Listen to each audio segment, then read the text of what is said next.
Pinadali at pinalawig ang proseso ng pagboto ng mga OFW sa pamamagitan ng online voting.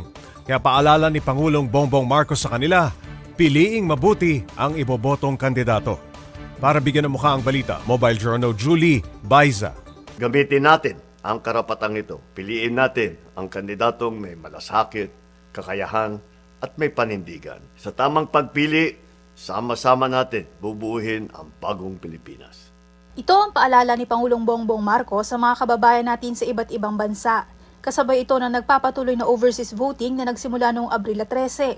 Ayon kay PBBM, pagkakataon ito ng mga OFW para makilahok sa kinabukasan ng bayan, lalo't ang pagboto, pinadali na para sa kanila. Ngayon, mas madali na ang pagboto. Kahit nasaan kayo sa mundo, hindi na kailangan pumila o bumiyahe. Sa pamamagitan ng online voting, may papahayag ninyo ang inyong boses na mabilis, ligtas at maayos. Una riyan, pinalawig ng Commission on Elections ang online voting ng mga OFW. Mula Mayo 7, pinalawig ang deadline sa Mayo 10. Tuloy-tuloy naman ang pangangampanya ng Pangulo para sa mga pambato ng Alyansa para sa Bagong Pilipinas. Sa panunuyo niya sa mga Bulakenyo sa Malolos, kapansin-pansing binanggit na ng Pangulo si Congresswoman Camille Villar sa kanyang talumpati. Sanay na po sila sa batasan.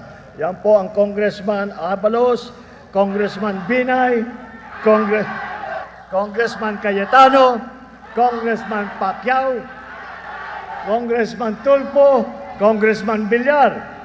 Makailang beses na inilaglag ni PBBM ang pangalan nito. Sa campaign rally sa Batangas nitong weekend at sa One Cebu People's Rally nitong Lunes, hindi binanggit ni PBBM sina Villar at si Presidential Sister Amy Marcos sa mga ine-endorso ng alyansa.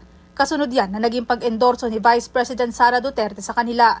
Sa kabila naman nito, absent pa rin sa campaign rally si Villar. Mobile Journal Julie Baiza po, hatid ang mukha ng balita.